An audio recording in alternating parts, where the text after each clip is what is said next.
To discuss where we are now as we await the ruling from the Supreme Court and proposals that could punish women for seeking abortions, we're joined by Catherine Glenn Foster, president of Americans United for Life. Catherine, it's great to have you here. Can you explain what motivated pro-life groups to step into the criminalization discussion? Abortion is homicide. Why is it wrong to punish women? For 50 years now, Americans United for Life has been tracking and researching this very issue.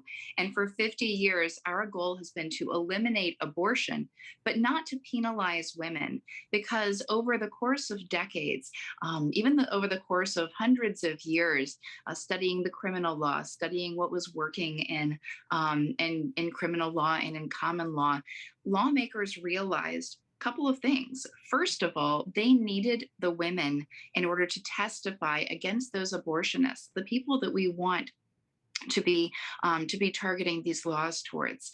And second, they recognized that women are in so many cases the second victim of abortion, that when it comes to abortion, so often the woman is being coerced, is being abused, is abandoned, is in an incredibly tough situation. And with society telling her abortion is fine, it's not really a child yet, and facing pressure from her partner, in all too many cases, the woman is in fact a second victim. And so in order to both smooth that process in the courts and really target these laws toward the people they need to be targeted towards, and to recognize the true role of the woman in this, lawmakers by and large have recognized that the woman should not be penalized for an abortion. You mentioned these are very tough discussions, and they are, but some might say that this is a deterrent to avoid a terrible crime, in the same way that sentencing requirements and even the death penalty stand for what a society will and won't tolerate, to make clear that there is undeniable life in the womb. How is this different? This is different because, again, that woman is a second victim. The woman is so often in a situation where she feels she has no other choice. I'm post-abortive myself. When I was 19 years old, I made the tragic decision to have an abortion. I walked through those doors of the abortion facility because I thought I had no other choice. And nothing that happened behind those doors restored my choice or my empowerment or my sense of autonomy. They were just stripped from me over and over and over. And so I know firsthand the feelings, the fear, the panic that so many women who are considering abortion feel. And so I know that for me, a law that says that there should be no abortions, that would have been a deterrent, you know, and that would have, it would have made me think twice if I had to search hard or something.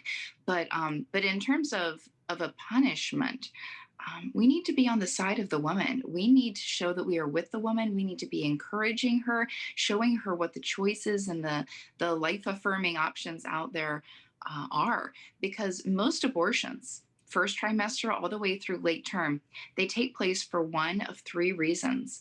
Number one, financial issues. Number two, relationship problems. And number three, because she doesn't feel ready to be a parent. All of those are areas where we can just come alongside a young woman. We can love on her. We can support her. We can show her resources. And that's the way to deter a woman from getting an abortion, is to offer her hope and love. Catherine, this is obviously very personal for you, and I want to thank you for sharing your brave testimony with our viewers. You spoke eloquently about our country's abortion culture on Capitol Hill just a few weeks ago. You mentioned this heartbreaking story that you just shared with us. Let's take a listen. We're approaching 65 million Americans dead from abortion. I know this firsthand. At 19, I aborted my first child. I felt emotional and psychological pressure to end my child's life. I was alone. So many voices in the culture lied to me. So many told me abortion was okay, was normal, was good even. I've lived with the regret of abortion every day of my life since. Catherine, you mentioned the importance of wraparound services so that women don't have to make the decision that you made. How did you find healing and support after your abortion? Well, number one, I finally did confide in my mom. And she is just, it's hard to imagine a better mom. She just wrapped me in love and really helped me in so many ways in the months and the years following that abortion. She found a pregnancy center for me to go to get healing, to go through post-abortion counseling. It was a lot of prayer. It was difficult. It really weighed on me for years afterwards, and then eventually I found my calling. I found my purpose, and that was to work every day to make sure that other women aren't in that same situation that I was in, and other children like mine aren't sacrificed because of a woman's fear or desperation.